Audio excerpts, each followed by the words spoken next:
Sarah is a Berliner, not by birth, but by choice. Born in the state of New York, she always dreamed of living in Europe. But why did she choose the German capital? Can't she get by speaking only English? Why did she swap houses with strangers? And what is the outstanding place she always takes visitors from the US? Let's jump right into her story and see how an American carved out a life in Berlin. Hi, my name is Sarah. I'm from Rochester, New York. I live in Berlin since 6 years now, and I'm planning to stay for the foreseeable future. Well, German grammar right there. Since 6 years, who am I? Her dream came true in 2018 when she moved to Metz, a French city near the borders of Germany and Luxembourg, where she taught English. A year later, her plans changed, and she decided to pursue a master's degree.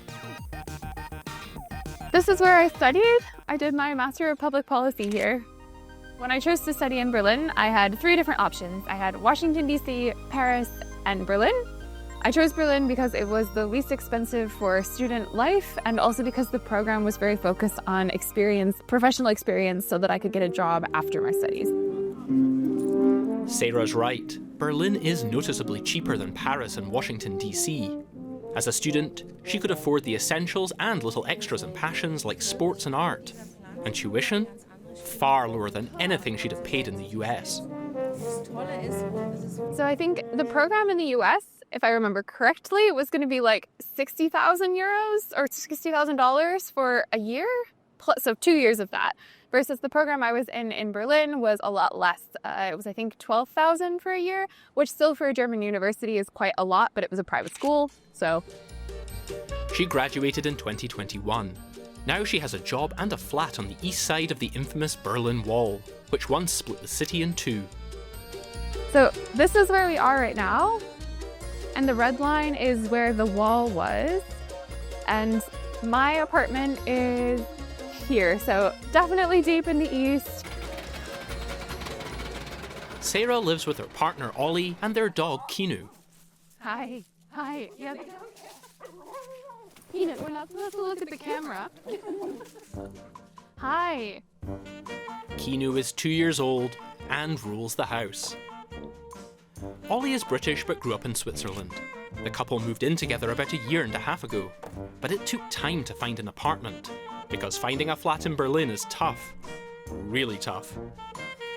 Finding an apartment in Berlin is a nightmare. I think when people hear housing crisis, they think maybe it's just expensive, like it might be in some cities in the US. But in Berlin, there's a shortage of housing. So even if you were willing to spend a lot of money on your rent, there's still often no place for you to move into and pay that amount of rent.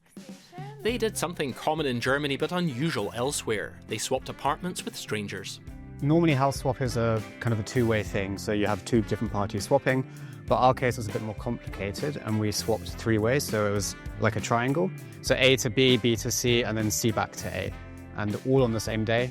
And the reason people swap oftentimes is to keep the old contract. So when you move a different person into the apartment, oftentimes the same rent will hold as the contract beforehand, which means it's not necessarily adjusted for inflation, which means it's a lot cheaper. So everyone in this triangle got a better contract for less money. Time to move to Sarah's centre, aka her workstation.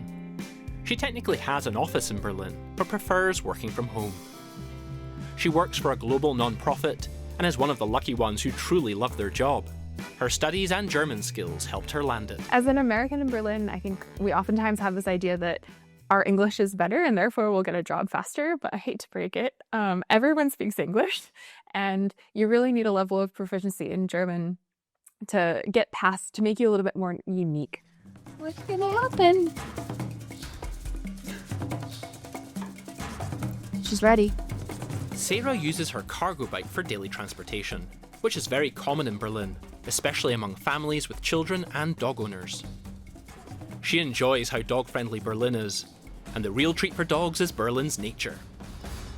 My favorite thing about Berlin is that it's so green and that there's so many forests and lakes and ponds, even in the center of the city. So right now we're in the center of the city and there's a lake. So when we need to walk the dog, it's never going to take very long to go find somewhere where she can run free on a trail.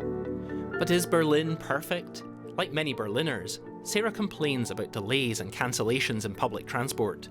She also says she's been overwhelmed by the bureaucracy, the procedures, the long waits, and the insufficient digitalization in Germany. Nevertheless, she says she loves Berlin. Their walk leads them to a special place. So this is where I would bring my friends and family from the US because it's just so unique, it's so different. Anything you would see in the US. We don't have Soviet memorials there. So this is a memorial for all of the Soviet soldiers that died as they took Berlin back from the Nazis. I think a lot of US history thinks that the Americans showed up in Berlin first at the end of World War II, but that's not the case. The Soviet came first, and 22,000 of them died in the process of liberating Berlin. Oh. As they walk through the memorial, thoughts turn to her life back in the US. Does she miss it? I think the things I miss most in the US are just family and friends, and it's not just family and friends, it's missing out on all of the little life moments that help relationships grow stronger. Like, it's a lot harder to just fly away and meet your mom for her 60th birthday when you live 14 hours away across an ocean, right? For tangible things, I really miss an American breakfast, like pancakes and eggs and unlimited coffee. I think I'm not gonna ever give up the quality of life that I have here. Work-life balance as well. I think we get vacation days here that in the US I definitely wouldn't get. There's kind of a culture of if you're sick, then you're sick. And in the US, if you're sick, well then are you really sick enough to not go to work? And I'm too far into it now. Like, I think after so many years of making your adult life in a different place, I'm not gonna move back. Berlin can be messy, unpredictable and stressful, but also international, friendly and green. Sarah is happy here. How about you? Where is your dream place?